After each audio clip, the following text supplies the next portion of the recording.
Welcome to After the Call, the podcast dedicated to the stories and struggles behind the badge, the turnout gear, and the uniform.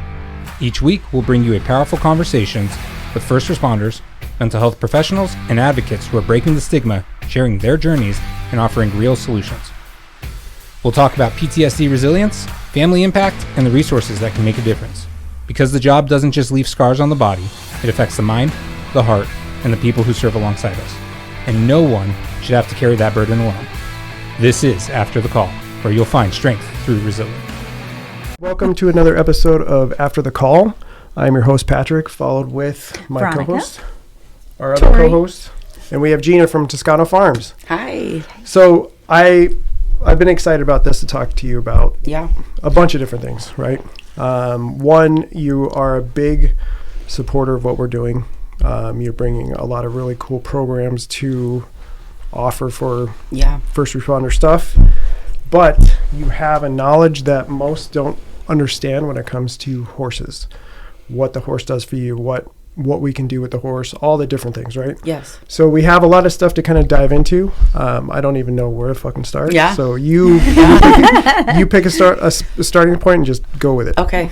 I like to start by saying how I figured out, or how I feel like I learned about horses, and I feel like it started way before I even knew about horses. I feel like we all kind of look back at when we become adults and like, how did we learn what we learned, right? And it goes back to childhood. So my dad was an Army medic, and he was gone all the time. And I was an only child. I lived in the middle of nowhere. My mom worked 60 hours a week, so I was home by myself all the time. And I had nothing to do.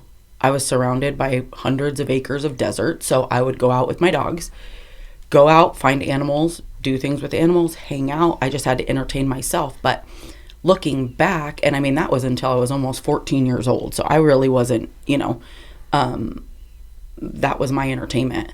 And so looking back, I feel like I didn't get to communicate a lot with people. Mm-hmm. I communicated with animals. And it's funny because all through my early, adulthood, I always thought, man, people just don't get me. I suck at communicating. And now I look back and I'm like, no, I don't. People don't understand the way that I think and the way that I do things, and it's all energy, and it's all an equal reciprocation, and it doesn't have to involve words. So fast forward, I had my daughter was born very sick, my first daughter, and I went through a lot of stuff, and I told myself, I set a goal, and I said if I could meet this goal, then I would start to half lease a horse. So I started half leasing a horse, and the person that half leased the horse to me, I just fell in love with the horse itself, just the look of it. And my friend Jenica was like, okay, I really want that horse. And she was like, no, you don't. He's crazy. And I was like, no, I want that horse. And she was like, no, you don't. So she said, let's do this. If you can ride this horse, you can lease it. And she goes, I'm telling you, every person that's been on this horse, he hates everybody. And so I was like, okay. So I showed up instantly. He would push back, I would cave in, and then I would push back. I was full of ego in that time. I was full of all of myself and full of I'm going to go in here and overpower this horse. And what I learned very quickly is it was a mirror, And so this horse would push back, and then I would get no results. And so I had to dive deeper in myself and be like, what do I need to change here? Whereas I think most humans would be human to human communication, use their words. I never knew how to do that, and so that solidified. And then I went on to, me and that horse became inseparable. And we worked through every issue that we had together, and it became one of the most solid horses. And then I told myself I'd buy a horse, so then I bought a horse. And once again, Dolly, the horse that you'll see a lot, is my huge Belgian draft. So she came from a really crappy background, and she basically, a college girl had her, and she didn't take her out of her stall at all. Mm-hmm. She was in this stall because she was hard to deal with. She would try to put a halter on and she'd throw her head up and she tried to kick her and she did all this stuff. And once again, I was maybe, at this point I was probably 29. So it was later. I didn't even get into horses until I was later. And I was like, okay, well, I'm gonna see. And people are like, you're crazy. Like, she's huge. And so day 5, maybe, I was like, I'm going to ride her in the Gymkhana, which a Gymkhana is like a, basically like a race. And so I was just riding her on the outside of the arena, and I was pushing her past her comfort zone. And she was telling me, she was like prancing and she was sweating and she was already underweight. And I was just like, we're doing this. Like, you're going to get all this exposure and I'm going to put you out there and you're just going to have to take it, And then I went to go grab a drink and that spooked her. So she jumped to the side and I was like, okay, either I have to drop the drink so I can deal with this or I have to hold on. So I decided to drop the drink. When I dropped the drink, it popped up. And she reared up and all the way up, everybody started screaming. And then she was so weak, her back legs gave under her. So she fell on top of me. Well, when I rolled, I thought I was survived. Well, then she got up and she started running and I was hanging. And I thought my foot was stuck in the stirrup, but her foot was right here and my head was just dragging and everybody was panicking. I didn't know how to get out. And I was like, this is it. Like, I'm dying because I pushed this person. That's, too hard. And then somebody got on the announcer booth and said, your shirt is stuck on the saddle horn. So when she had fallen back, my horn from the saddle got stuck under my bra and hung. So, embarrassing moment. I had to strip off my clothes. I'm in the middle of 150 people, right? And then, it was very, very, very life-changing for me and the horse, because I really understood in that moment that what I was doing to her was what put me in weird situations with people as well. I didn't like when somebody pushed me to be in a class. I didn't like when somebody pushed me to people. I call it people. Like, I didn't feel comfortable in those situations. I liked being extroverted when I wanted to, but it was a limited, and that's what Dolly was telling me in that moment. And right then and there, everyone's like, you have to get rid of her. Like, she's going to kill you. Like, you have to get rid of her. And at that point, you couldn't even touch her after that. She was so traumatized.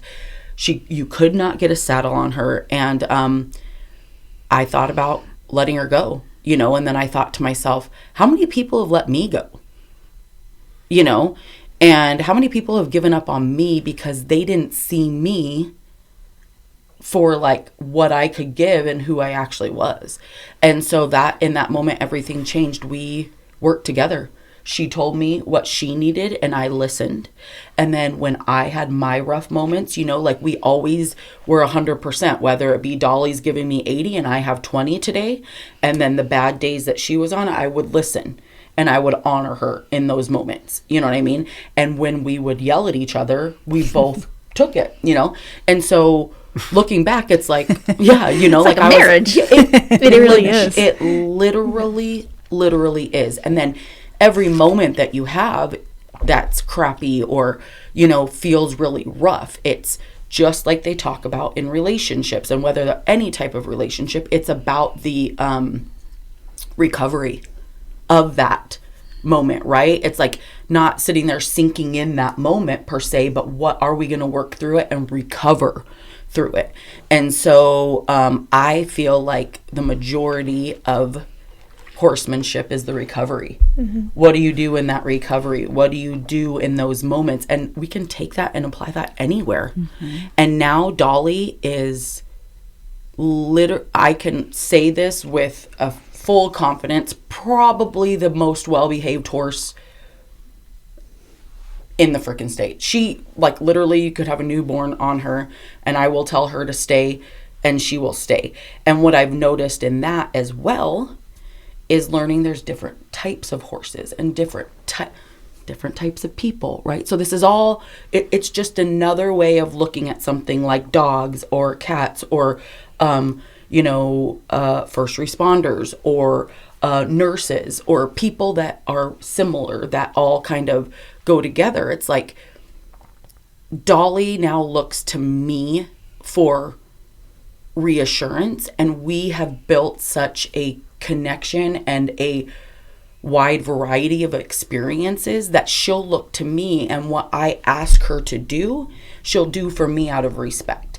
And I know a lot of horse people say, no, that's not true. Like they don't listen to you out of respect. They're, when times get rough, they're going to default back to their, fight or flight mode. I don't believe it for a second, and I will fight, because I guarantee in probably 5-10 years, scientific research is going to find something different, because it's not. When she is scared poopless, the same thing with all my other horses, when they are in that reactive mode, they will look to me, as long as I've built that foundation, and as long as I've provided a safe space for them to know that I listen to you. But in this moment, I'm telling you, you need to do this, right? And I have to be in my center. I can't be in my ego. I can't be in my fear. I can't be in my anxiety. I need to be in the here and now. And, it's not just my story. I say that because it's life. That's how all of these things, and I feel like we can learn so much from the horses, because you don't have to say anything. And sometimes it's exhausting talking all the time and trying to tell people your stories and doing all these things. You don't have to do any of that. You just show up. And then reflect. If you're wanting to grow, you have to want to grow. And when we do that, the power in it is amazing in every area. So I'm so excited. I was so excited when they started coming out with the science-backed stuff, because everybody thought I was woo-woo. They call me the hippy-dippy cowgirl. You're just so hippy-dippy. Everything's energy. It's so. And I'm like, thank you. I mean, most of the time they don't call it energy, right? But at the end of the day, science, it proves everything is energy. Everything is. It's a give and a take, and it's polarity. So it's now science. They're like, oh, well, a horse can feel your heartbeat from a football field away. And I'm like, yep, knew that. Yeah. But not in a snotty way, but in a way it's so cool they can break it down now, because now people that don't have the feeling have the science. Yep. There is science. When a human has anxiety and they go up next to a horse and the horse is grounded, the actual nervous system of the human changes, and that's science. So you can't tell me I'm not right anymore. So it's those things, all the things that we felt and that these people feel. And I think it's really cool, because of those scientific discoveries, we can label it for people. Yeah. So that's where the beauty of this equine therapy comes in, equine assisted therapy and psychotherapy, is now they can explain it and people can say, okay, it's true. Because sometimes we don't know ourselves well enough to just be okay with how we feel, right? This feels good. I've just always been that person that I do that. I consider myself somewhat like a horse. I'm in the here and now, in the moment. And sometimes that's a horrible thing, and sometimes that's a beautiful thing, because I just am in that moment. And I think that, I think with the science stuff right now too, it's became very black and white, like going to a physician. Back in the day when you could go to your physician and they knew who you were, and if you needed to give them a quick call, they were there, and your person knew you, and you got 45 minutes with your provider. And now it's you got to get in. You don't even remember my name. You don't remember my story. We have a 10-minute, and I can make you wait for an hour. But if you're 5 minutes late, you don't get in. There's that. And so now I feel like the equine therapy portion of things is becoming similar, right? It's becoming a office. And I appreciate it, because it's great that it's known. However, you're losing out. You're losing on the real connection. You don't have to explain everything. You don't have to. But I also know that there's different homes for every person, different community, different tribe for every person. So what I want to create, and what I've always had a dream of creating, is a safe place that is scientifically correct, but that we don't have to always butt in. Mm-hmm. If somebody wants to say, what is that I'm feeling? Or if my therapist, Sally, and Dan, Sally is just so amazing at when she can tell the person doesn't really quite, can't really understand what they're feeling. She asks questions, and then we find it out ourselves. Because, you can say, your physician can tell you, you have low blood sugar. And you're just like, oh, please, until you start waking up and you feel dizzy and you can't get out of bed, most of the time you're going to be like, whatever, So allowing you the space and the time to realize it and come to it yourself is really the work. And I want to provide a space for that. And a community for that, where you don't have to feel rushed. You don't have to feel like you're just an hour. You don't have to feel like, you're just, another little time slot. Mm-hmm.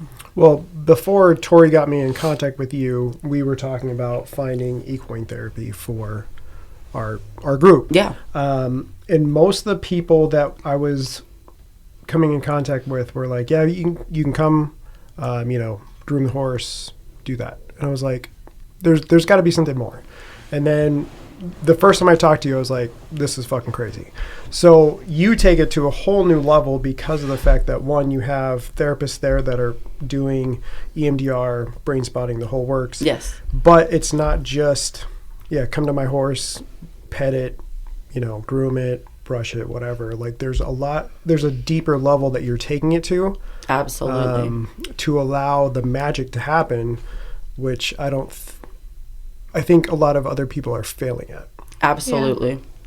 I totally agree with that. So it's like awareness and educating them on what they're feeling, what's actually happening, or what can happen. Well, like with the EMDR stuff, it's like usually when you're in a doctor's office, right, you have to watch the light, tap, whatever. Here, you're standing next to a fucking 1,600-pound horse who can stomp the shit out of you, and now you're trying to process that whole feeling versus like, oh, this is bringing fear up that I felt before, and now you're doing this parts work, and you're adding all these different components to it, which is super healing, and you don't have to really talk. And that's where you're talking, when you talk, you don't have to use words. You don't have to do anything. It's just the emotion you're feeling, the way the horse is approaching you, not approaching, whatever. Like, there's all these different components that are being in play in that. Yeah. And I do think it is hard because, once again, going back to, everything being scientific based, and, like, they make you change the whole world around just to have this where insurance will pay for it, right? I stopped trying. Yeah. I'm not going to try anymore. I'm just not, because you're making my program what it's not supposed to be, and I'm just okay not conforming to that anymore. Yeah. Well, because the pharmaceutical company's not involved. Exactly. So 1,000,000%. And you know what? I'm not going to do it. Yeah. I'm just not. And I'm going to be okay with allowing people, I mean, obviously they have to take, liability seriously. But all these other places have to take it very seriously, because that's the only way that they're making money is through insurances and being able to bill and do these things. So they can't allow you to just be in a round pen with a horse, number one. Number two, it's very hard to find people that are in tune with themselves or think that way and know horses. Yeah. So most therapy programs have an equine specialist and a therapist. They don't both know both, right? Sally knows horses and people. I know horses. I'm not trained in people, but I feel like I know people. I studied early childhood development for a long time. I taught school. And I worked with kids that were different abilities of all kinds. And I think that taught me a lot, So the people that are running these therapy programs, I mean, bless them, absolutely, but they don't know shit about horses. And then they're out there, you know, like, okay, yeah, she's going to take you out to go see, Sam, the horse. And then, like, Sam, the horse is a total ass. And it's like, you're not getting anything out of that. And then, of course, insurance is going to be like, oh, yeah, we're not doing that anymore because Sam kicked Sue because the therapist didn't know anything about horses, and it's too expensive to pay an equine specialist and a therapist, so people aren't going to do it. So here I am. I've decided to just show up and not worry about the money part. I don't care. Like, I feel like if I help our community and we all become a tribe together, I will get that reciprocated in other areas of my life somewhere. 100%. Right? And I always walk away feeling like I am doing amazing things. And that's what I'm after. And eventually, what I've noticed in my career is that it trickles up to actually become something that is monetary. But I know my horses. I know that I can have somebody come in that has significant trauma and can't regulate their nervous system. And I know my horses are going to hold space. I know that, you know, and our program has worked diligently on making sure that we have a wide variety of horses for every walk of life, right? We want you to show up. You're not a number where you just are like, okay, you're scheduled with Sue, your therapist today, and then Toby, your horse. We're like, you're going to show up, and who are you drawn to? Why are you drawn to them? What's telling you about them? And, you know, we have horses that are new, that just came from the kill pen, you know, and they have significant trauma. Do you know how much we can learn from them? Because you can see their trauma so clearly, where with us, we bottle that. We bottle it and we push it down. And just like I said about the scientific research on horses, we're becoming more aware of these things now because people in the medical world were able to translate it to words. And so here we are, and we can see those things. But with a horse, you're going to get the raw reaction, and then you're going to be able to dissect and see. The same thing that horse is giving you is what you are giving to your spouse or your child or your coworkers or your world in itself or your health, your body health. And so that's a beautiful thing, because to watch people pick their horse, it's like, yes. Like, I'm getting so good now when I meet somebody, I'm like, you need to be with this horse. You know what I mean? But I always give the options, and I do typically, you know, give 2 or 3 horse options, so we can utilize it to the best of our ability. And I always respect my horses very much. When they do a lot of energy work and they're doing something, soaking that up, I give them the rest of the day off, right? So it's like, thank you so much. You helped with this, and now you get this reward, and then you get to dissect it. You know what I mean? Yourself. And so, yeah.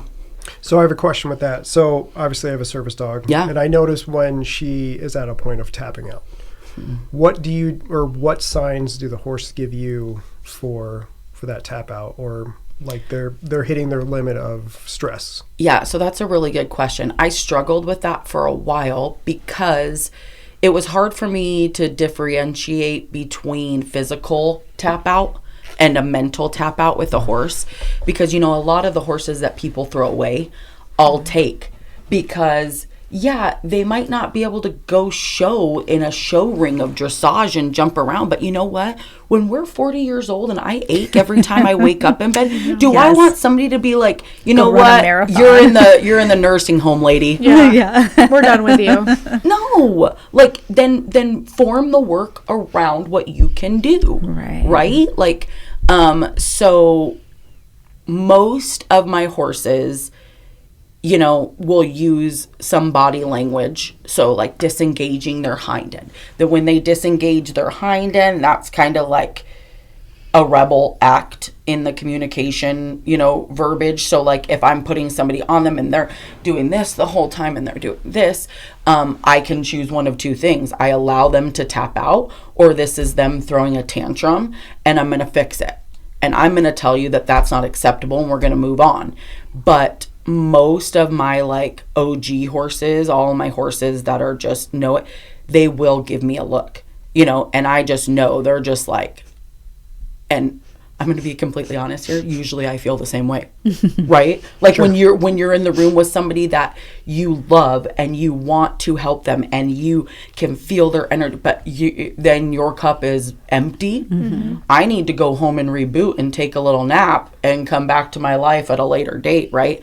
But with that being said, I did do a lot of trying to figure those things out so I could know the difference between the physical aspect and the mental aspect, because some people be like, well, your horse is limping. We got that. Like I would get that heat a lot as I started to get a little bit bigger in the world, and the horse world can be an awful place, just like anywhere else, and a judgment zone, and I would always try to change my program or myself to try, and it's like, no, you're not trying to appeal to everybody. You're trying to appeal to your people, your tribe. And I'm loving this now that I know it. But my point behind that is my woo-woo, I have a psychic that comes and talks to my animals. Her name is Marie, and she is amazing. And so I touch base with her on those things, and every single thing that she would tell me coming from my horses was so yep, and specifically one instance, she was talking to me about Dolly, and she was like, she says she's like 8 years old, and I was like, no. And she was like, she keeps coming back to she's 8 years old. Is she 8? And I was like, no. And then about 30 minutes into it, she goes, oh, have you had her for 8 years? And I said, yes. And she goes, her life didn't start until she was with you. And that's what she keeps saying, right? Then she went on to tell me that she's like, there's a little boy. His name is like an R. She's like, she keeps telling me this little boy, his name's an R. And I was like, okay, I'm sure we have plenty of boys like with R. And she was like, they are soul bond, like they connect, and she adores him and they help each other, but she is drained after him after an hour, and she needs to have the rest of the day off. And that's when my mind shifted, and I was like, yeah, why am I not doing that? Like, these people, we want people of all abilities and all walks, but we need to respect that the horse is working really hard, or your service dog is working really hard in that time, and then they're going to need a break, so that's kind of what I've learned to look for. Nice. Yeah. How many horses do you have? I have a little for the program. I have 8. I have 8 horses right now. Now, I know you mentioned the word draft horse. Yes. And Tori had to educate me because I was like, I don't know what the fuck you're talking about. Yeah. Horse but the big ones. Yeah. Well, and that's the thing is like the first time I saw it, I was like, holy shit, is that a Clydesdale? And she's like, no, that's a draft horse. I was like, what the fuck? Yeah. So what different types of horses do you have? Yeah. So I have a soft spot for Belgian draft horses, right? So draft horse is like an over-encompassing, kind of like when you say you have a poodle. Well, what type of poodle? A standard poodle, mini. So draft horse is like the big horses, and then it breaks down. So we have Belgian drafts. We have 2. We have Toby and Dolly. And then Rio is what you call an appendix. So that's like if you have a Bernedoodle. Racehorse. Yeah. So like a and thoroughbred. And the cowboy horses, the quarter horses. Yes. Yeah. So a quarter horse mixed with a thoroughbred. And then I have quarter horses. And then I have a mini horse, and she's little and so cute, and she's very wonky. And you need to post that picture on the website. Yeah, she's amazing. She's the best. And yeah, those are what we pretty much have right now. Sweet. I'm excited. Yeah. Yeah. So, well, when this airs, we will have already started our trial program with the reconnection of a first responder and a child. So do you want to maybe go into a little bit of how you're planning to do that? Yeah. So what we have thought the best route to go is to, I did ask you a little bit of background on the people that we were going to be receiving for our first time. And then me and Sally and Dan sat down and kind of figured out like how we wanted to start it, because I feel like the start's going to be very important. And so, you know, we also talked a little bit about the struggle between the parent and child. And so what we're going to do is try to loosely encompass their same dynamic of their relationship. So I have 2 horses that we just purchased. One is a project horse with my friends, and one is a horse that I hope to keep. And in this short period of time, they were at the slaughterhouse. So they have, what we've found is they have great heads, but they don't have a lot of trust right now. And so the one is more reactive, but also once you get past her boundaries, she's very grounded, right? And then the other one is very mellow at the beginning, but then once you start pushing him past his like level, he's lazy, as people would say. Once you push him past that, he's a turd. And he throws a fit and he starts wanting to break those boundaries. And so we were like, those are the 2 horses that they're going to be put in front of. Okay. And then they're going to choose one of those, because the other way of thinking about that is they don't have, like I talked about earlier, my horses have respect for me. So when I go there and they're even if I'm on the other side of the arena outside, they're doing their job because they're looking at me. Even if it's a photographer and somebody's falling off of them, I'm like, Dolly, stay. So she is looking at me and she's respecting me. These horses have no affiliation to me yet. I mean, I think that they do know I'm mom, right? Because I'm coming in and working with them every day. But like, we don't have enough experiences for them to understand that I'm going to keep them safe, and that, you know, they're not going to have to leave, and they're not going to not be fed, and all of these things. So they're going to be working with fresh connections and no link there. So what our thought process is, of once they pick which horse they want to work with, they're going to pick one horse between the 2 of them, and then we're going to groom and brush and talk about the same things about us taking care of ourselves, right? Like the same reasons why we do this physical activity of groom and brush is what we need to be doing in our own lives. Then as we go into the round pen with them, they will work together to understand the dynamic of the energy shift. So, you know, if dad is trying to, help the son to move the horse out, we're going to see how that works and what the reaction from the horse is, and who's really leading this. Are you 2 working together? Because if you work together and you ground together and your energy's similar, the horse is going to listen a lot more. It's going to, now if dad's over here full of anxiety and the son's over here not wanting to participate, the horse is going to be somewhere in the middle, right? And then the goal for that portion is for them to link up. So what I call link up with a horse is you're tapped in, that plug-in moment. And you're like, okay, you walk, the horse follows you. You stop, the horse stops. You're linked up. You're linked up in that moment. So you 2 need to get linked up to this horse, because we need to be working together. And then with it, after that moment, then we have an obstacle course set up. So now your link up needs direction. And so they're having to work together to get this horse through the obstacle course and then stay linked up.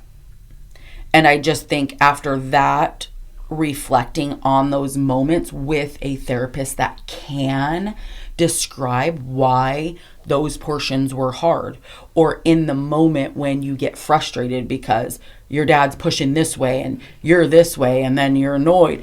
It's a reflection of your relationship. Yeah. It is, because if you guys were really solid in your relationship, it would be very easy to push that forward. All right. So you brought this up a couple times, the kill pin. What's the deal with this? I can't speak for sure. I just know what I've heard. So kill pins are a place when people can't take care of their horses, or really for anything, that they'll put them at these kill pins, and then some of them will list these horses, and so they'll say, you have this horse is available for 2 days, this is how much. So basically they're charging you most of the time, I think, per pound or whatever, and then you can rescue this horse, but you don't know what its history is. And sometimes in the videos, like, a person will jump on them and just run them up and down the thing, and then you only have so long to get them, and then try to rescue them, basically. So and it's then a used car lot. Exactly. And then if you don't buy the car, then it goes to the exactly. No inspection, though. Right. You have no idea what you're getting. Yeah. Buy as is. Yeah. So sometimes, like, I feel like I'm getting good at, like, ooh, that's a nice one. Ooh, that's a nice one. Like, something you don't know what happened. Maybe the owner died, or maybe, it had arthritis, so they don't want it anymore. But I'm like, that is a nice looking horse, and that horse, or, you see a horse that could be an amazing horse, but it's too skinny or it's malnourished. And so try to rescue as much as I can. That's awesome. Yeah. I love horses. Yeah. Because I always grew up, and hopefully this is not offensive, but I always grew up thinking that, like, horses went to, like, the glue farm or whatever. Glue or whatever it was. I don't really know the facts behind that. I do remember that too. I just recently came up with this. I saw this horse online that I liked, and I thought it would be perfect for a friend and a client that was looking. So I tagged her in it. She bought the horse. It got there, and I was like, this is like a $12,000 horse. Yep. And I was like, this is amazing. Like, that's unbelievable. So I called him right back up, and I'm like, you have any more? So he sent me all these pictures. I was like, these two are amazing. I will take those. And then he started sending me other pictures, and he's like, these two are a couple, and they've been together for 18 years, so we don't want to separate them, so I need to find them a home. And then these two, and I was like, okay, well, what happens? And he's like, Monday they ship off to Mexico for slaughter. And I was like, what? And then I was like, oh my gosh, I can't, like. And he's like, next week I'm going to Kentucky to pick up giraffes. I was like, great. Now I'm really my weakness. Great. So let's jump back into programs. Yes. So not only have you created a reconnection program for first responders and a child, now you're also doing a program for us for just spouses, or wives, I should say. It's just a wife program.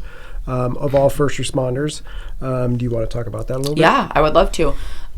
So the program that I've been to multiple programs with, women and women supporting women and these types of things, but I want it to be, once again, more raw. And I want to have, like, where you get to know these women and you feel like you have a tribe, and sometimes I think the amount of people makes it hard to focus in, and not having a like interest. So I think it's cool to bring the horse part into it, and the fact that you've all come from similar, backgrounds somewhat, and using the horses to kind of bring us together and talk about those things. And I think women can feel really supported with other women, and you feel stronger, and you feel more driven. And I mean, I don't know if you ladies feel the same way, but, like, whenever I meet somebody, I'm like, what do you do? Oh yeah, you do that? I want to help you get bigger, and I want to do that. And then you just start feeding off of that, and pretty soon you have a new community of women, and it's more women that are supporting more women and building each other up. And I just see that as such a ripple effect, because our kids see that, our husbands see that, your community sees that. And then, those women refer people back to us to get the help with the kids or all those things. But with women, I feel like we're emotional creatures, obviously, and in the areas that you guys are in as being first responder wives, or, you know, like, I think you lose a lot of time in that when you're not being able to connect with a partner, and kind of making up for that in your nervous system and making up for that time. Because if it were me in that situation, I mean, I know just being a child of it, I held a lot of resentment, you know. Yeah, absolutely. And so having somebody to go through that with not, once again, nothing against it, but just like sitting in that like room, you know, sitting in the room environment and talking it out like amongst peers and having like a therapist there. There's something about being outside, being in nature, being grounded. And, you know, I love technology for the fact that we can be doing this. Now people can hear other things, but I hate it because you don't disconnect. Yeah. You never are unplugged. Yeah. And I want to provide that. Yeah. And I think that that's a whole new level for women to be able to get into contact with, because I think as women, we strive to have that. That's what we want to provide.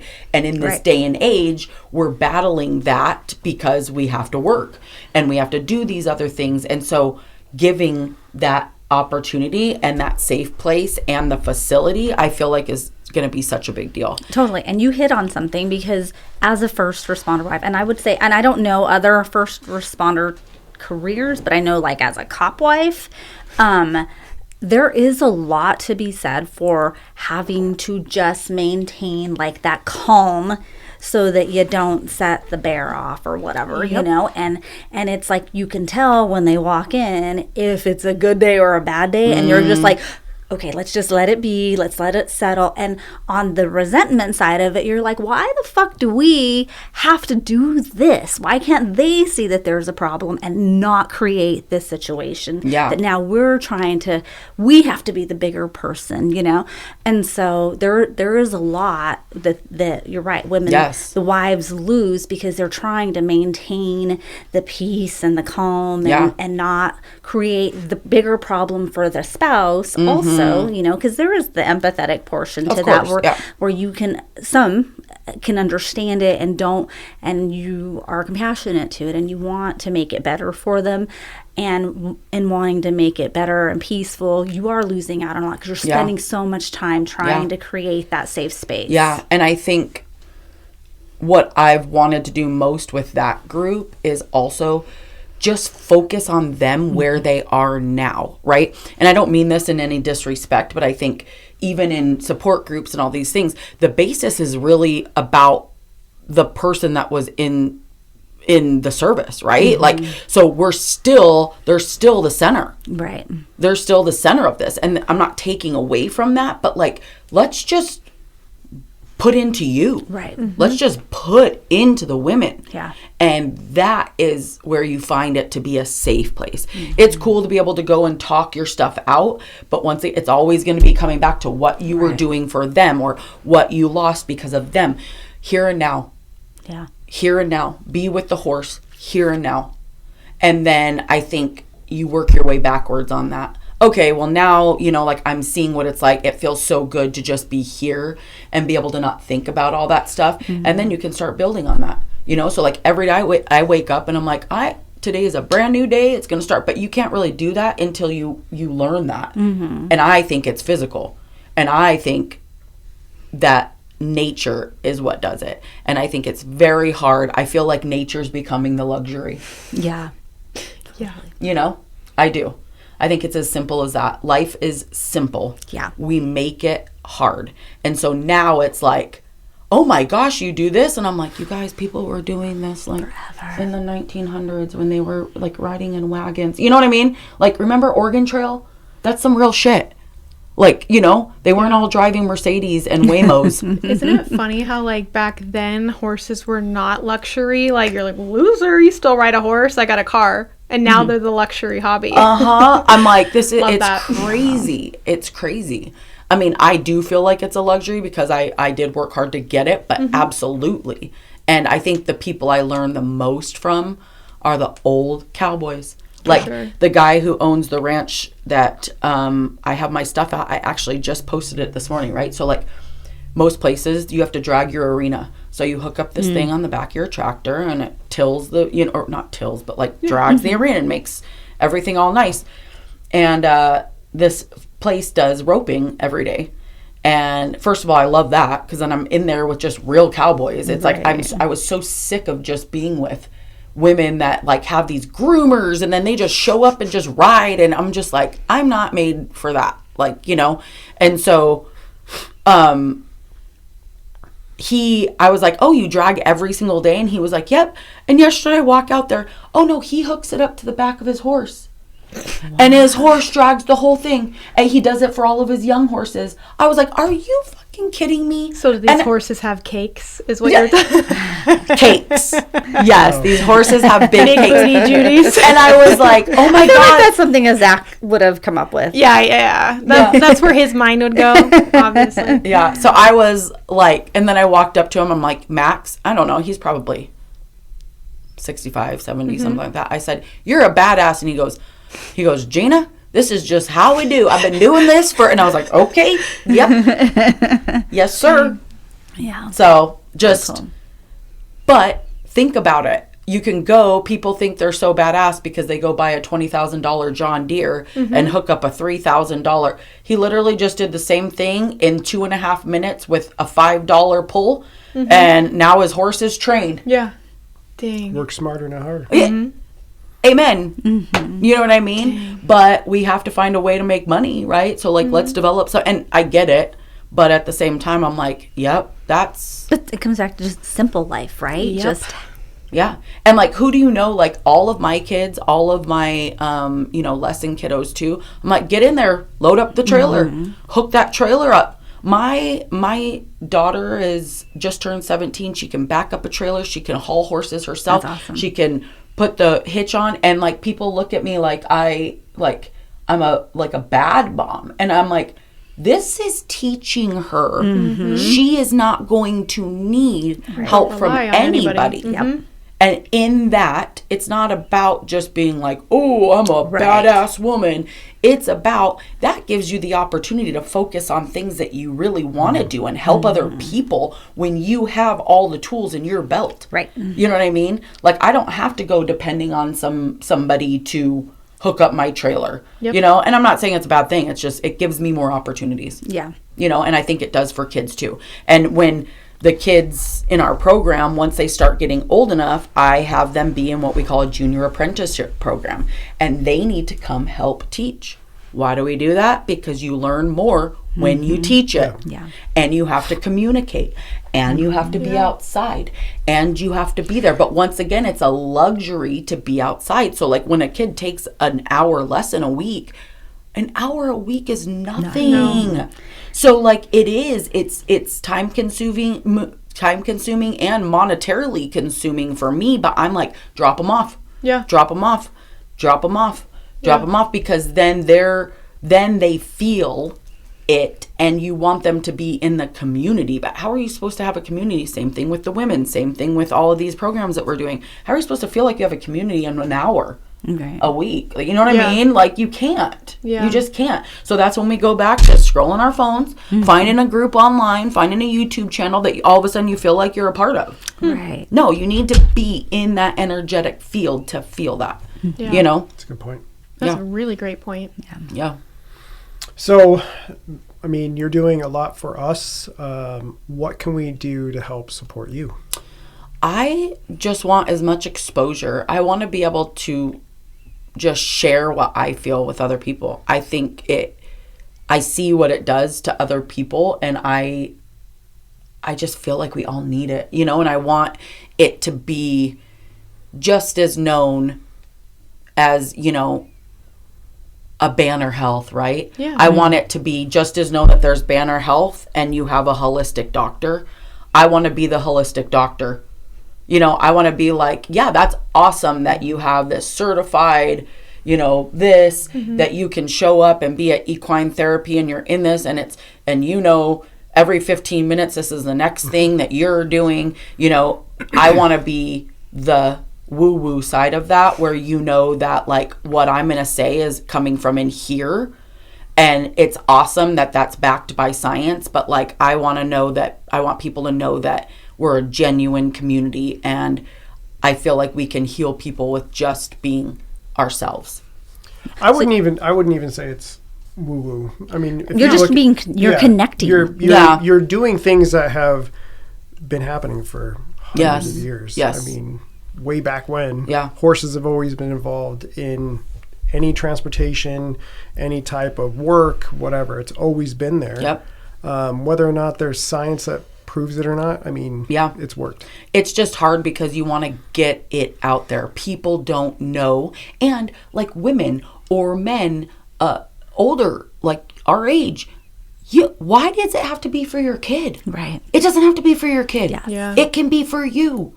It can be for you. Cowboy. Yeah, that's what I'm saying. You should. Like, seriously, like you should. And if I'm always boast, like I can get you the fundamentals and I can get you stoked for stuff. And then if you want to do something else and I'm not good at that, I have people. Mm-hmm. You want to go jump, you're going to go see Tori. You want to do this, we're all a community. We're one big community, you know?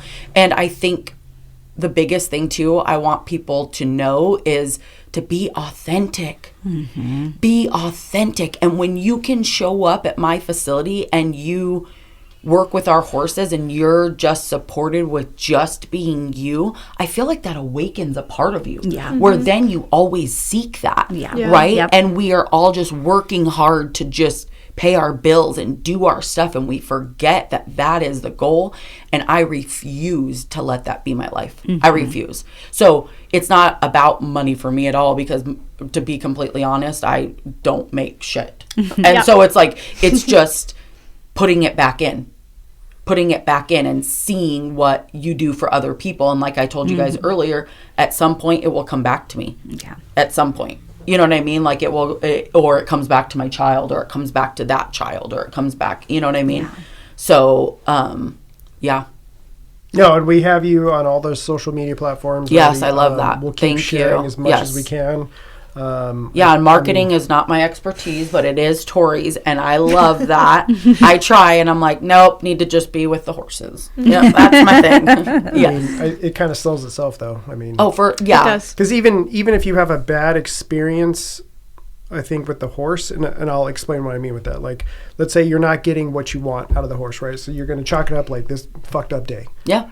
But when you go back home and you start thinking about it, you're like, was it me? What did I do? Exactly. What can I change? Different perspectives. So there's a healing process in all of it, whether you get the full extent of what you wanted or not, but you have to put the effort in. Amen.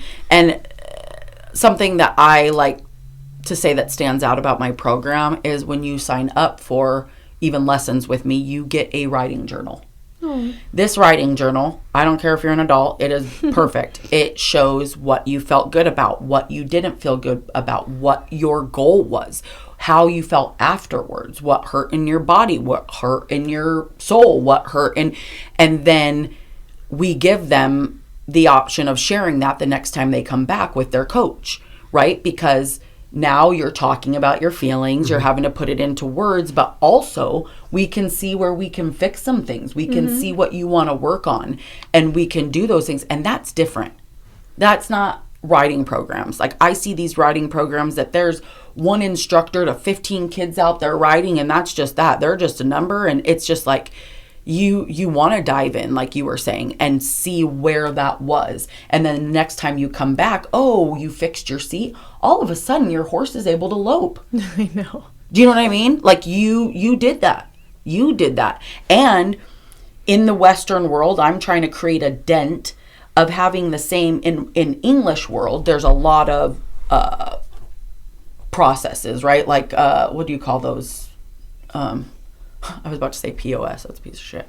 What do they call it? Like when there's the ways you SOPs. Okay, like and I can see how you mistake that. So there's a lot of those where you can be like, as a beginner rider, you would be able to do this. In the Western world, it's like, oh, you're a cowboy. Like, there's nothing there. It is what it is. You know how to saddle your horse, and you're just running around in a circle. I don't want it to be like that. I want it to be tangible. you can look at something and see the progress that you're making as well. So I want to develop a program where it is like that for the Western world. They don't have that. There is nothing out there like that, or at least that I've found. Is it just the assumption that you should just know how to do all that stuff? Well, I think what happens is like a kid will like, let's say a kid will ride from somewhere else, or even when I was started, because I didn't know what I was doing at the beginning. Like I was just figuring out, like you're riding and you see as the instructor, oh, so awesome. They're getting so much better. And they're like, this is so boring. For 3 months, we've just sat and rode the horse. Like, I want to canter. I want to lope. And I'm like, you want to die? No, and I'm like, yeah, there's no way you could even stay on this horse, right? But it's because that whole time they feel like they've been doing the same thing. You haven't expressed in words that, you know what, 2 weeks ago, you didn't have your heels down. And so it's coming up with the terminology. People tell me that all the time, like that I come up with really great metaphors. I think in pictures. So like, that's just how I do it. So like, I'll say, you know, I'm going to give you 10 pounds of apples. I'm going to put 5 in this bag, 5 in this bag. Those need to always stay 5 on your heels. They need to always stay 5 in your hands, 5 and 5. So when my kids are riding, I'll be like, oh, you got 8 and 2. Fix that ish, because your horse is overcompensating for you. Not fair.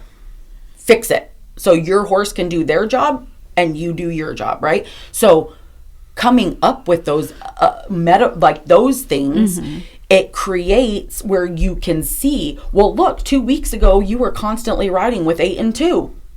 Now you're riding with 5 and 5. We can give credit where credit is due. Parents can see that there's tangible progress. You know that I call it my kids' baby books. I'm like, I'm taking a picture. This is going in your baby book, because it's like, dude, you were not doing that 3 weeks ago. You know, but giving them the safe place to feel like they can try new things. Like, you know, a lot of these programs like, oh yeah, we're going to go to barrel races. Well, they're riding $80,000 horses going in there, just sitting and hanging on. Of course you're winning. So you see this big tangible, you got the medal, you got the belt buckle. And it's like, it's not about that. It's about the process. And giving that to kids. Like my kids get frustrated all the time. Like one of my kiddos raced this last week and her saddle fell off in the middle. And she's one of those competitive kids, and she is pissed.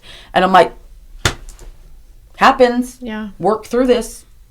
You know what I mean? Work through this, because if I could tell you how many times, but I don't like to be that person like, well, back in the day, that happened to me all the time. And you know what I mean? Like you just, bummer, but great job. See you in 2 weeks. You don't get to give up. You don't get to quit. That's good. You know what I mean? I think people quit too much now. They do. And parents, most of my job is coaching the parents, right? And I'm really good now at finding clients that fit.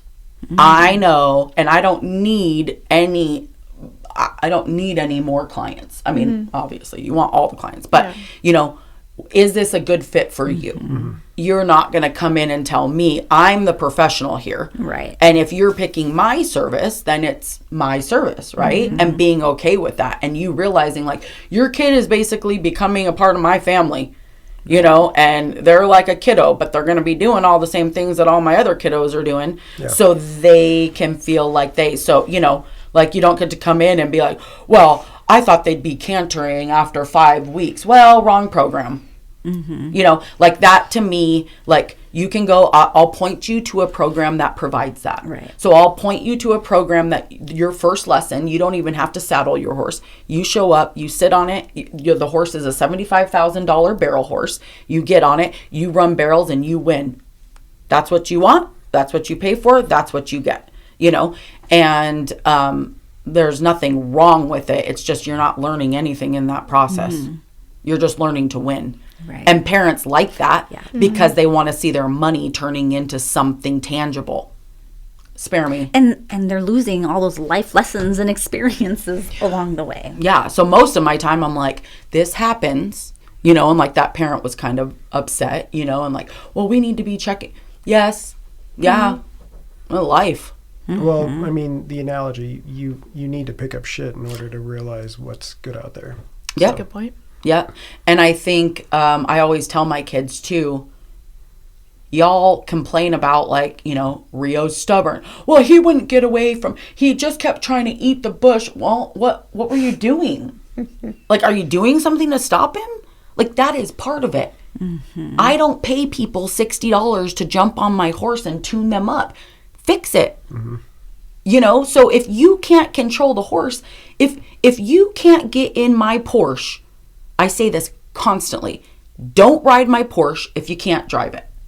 Right? So that's like going to a racetrack and somebody just putting everything on autopilot for you and you going. Yeah. No, you should know how to drive the damn Porsche. Mm-hmm. Do you have a Porsche? No, I don't have a freaking Porsche. I have an F-250. Like, actually, I can ride the Porsche and drive it. But I compare my horses to that because I say that all the time. Like, that's great that they have Lamborghinis. Like, awesome. But I think my horses are freaking F-450s. No, I like it. I think everything that you're implementing for kids is exactly what life Kids lessons. Need. Yes. It's exactly what you need. I mean, I think it's what we all need. Because even as adults, we get caught up in the daily work, blah, blah, blah, blah, blah. And you forget to just, those are the solids of foundation. And instead, we're just in the daily grind. Mm-hmm. And I stay far enough removed that I try not to pick up on that. I stay far enough removed, but enough in where I feel like I can still hit people, because I too gained from that. Like, I found somebody online and liked, there was a story like mine, so then I became, you know, so I want to do that for other people. Mm-hmm. Yeah. You know, but the pushback you get in the industry, right? Oh, I know. It's like, I'm not in it full time anymore. Yeah. It's like, oh, well, you always post pictures about yourself and blah, blah, blah. And I'm like, I don't post pictures of myself because I want you to give me props. I post pictures of myself because I'm a thick-ass cowgirl that most people don't see that. They see models on Boot Barn that are a size 2 and they don't really do this. I do it so somebody else will show up. Mm-hmm. I do it so those people that can't ride on a trail ride because they're over 200 pounds will show up and still be able to do the ride with me. What? Like, these people that put the limits, and once again, it's insurance. Right? Yep. Insurance won't allow you to have people ride that are, well, that's why I bought really big horses. What cowboy do you know is under 200 pounds and they ride those teeny tiny quarter horses? Are you kidding me? But all of a sudden, sleeveless, big booty Judy, Zach. So he's like 198. Come on. See? It's those sleeves. But like, imagine if he pulled up and wanted to ride a horse and they're like, you're too big. That would never happen with a dude. Right. It wouldn't. Well, I mean, a lot of it's BS though. Like, it is. For me, it's how balanced is the rider. A horse has to compensate for somebody that's like this, and like, so like 150-pound rider that's bouncing on their back and like going like this, they're going to injure the horse. But like a 215-pound rider that gets on that's super balanced, it's going to be fine. Amen. Yeah, but you're creating confidence in the person who can now possibly use that to change something 1,000%. Mm-hmm. And, you know, of course, once again, we go back to the science, right? I know the science because sometimes people, I'll post pictures and I'm like, that horse, it's suffering. I'm like, that horse weighs 2,200 pounds. And the science is, you know, the rule of thumb that vets and all this like to go with is 20% of the horse's body weight. 440 pounds? Wow. 440 pounds. My horse is fine. Mm-hmm. Like, and I know my horse. Like, that's like me coming up and telling you your kid, you know, mm-hmm. or whatever, you know. And yeah. So I've learned a lot today. I don't know You're ready to go. You're ready to like, I'm practically a cowboy. Yeah. Exactly. Where's my hat? Exactly. I worn a hat once. Yeah. One time I'm Clint Eastwood. I'm fucking awesome. For sure. I think it's great. I am super excited about the partnership. Me too. Yeah, I am too. You're not doing the cookie cutter stuff. We're not doing the cookie cutter stuff. Yes. We're trying to think outside the box. How can we affect people in different avenues, different modalities, different whatever. And it's going to be something that's going to be truly amazing. Yes. Mm-hmm. And from experience, right? I love that. Like you need to be it. And I love that that's your guys' vision. You guys are it, and you're just putting it out there, and you're just being you, and you're doing it, and that's what's important, that authenticity, because that's what people need to be driven towards, not just the fake marketing and then show up. And so many people lose their fire. You know, like I have all these kids that all they did was save for lessons, and then they go to this lesson, and I literally just got this last week. That's all she asked for her birthday. Her mom bought her a lesson. She went to the lesson. She's one of 15. They never talked to her. They literally made her get off of the horse. She stood in the middle of the circle with all 15 people riding, and the girl got home and just wouldn't stop crying. And she's like, I never want to get on a horse again. So she lost that whole fire because of somebody. Yes. And I was like, bring her to me. Yeah. Bring her to me and we can fix this. And she went home and that's all she talked about. And that is why I do it. You know, because that's probably the next amazing instructor in the world. Really though. And then she's going to go on and she's going to do the same exact thing as you. She's like, I was once that kid that, you know, felt left out or whatever. And she's going to like find all the other ones. And she's going to bring them in. Exactly. Sweet. Yeah. No, so we're going to have you back after we do this testing program.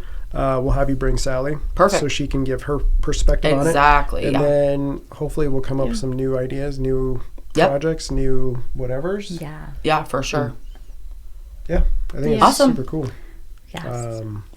Any last thing you want to add? No. Website? You want to throw your website, phone number, or anything? I still have to do that. That's on Tori, actually. I'll give that next time. Yeah, we're Toscano Farms. Our Instagram is really popular, so you can go on there. That's a good place to kind of see what we're up to and, see what we're doing. And wait for me to become a real cowboy. Yeah, amen. You already are. You are.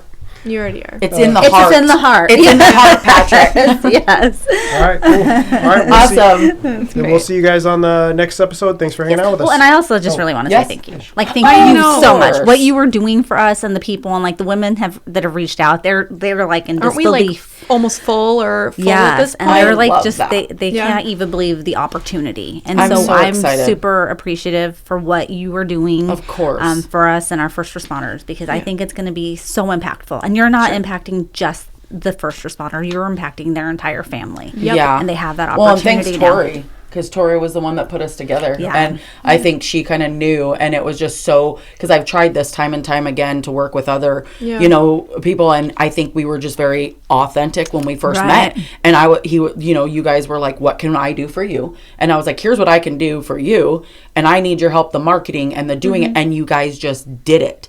And that's the true, like the partnership, right? We're both holding up our ends of the bargains, and that's amazing. We want to see each other win. Yes. Yep. Yeah, there's no way that we could do this without you. So. Yeah, exactly. Totally. Well, thank you guys so much. Yeah, thank you. So anything that we can do, awesome. Yeah, absolutely.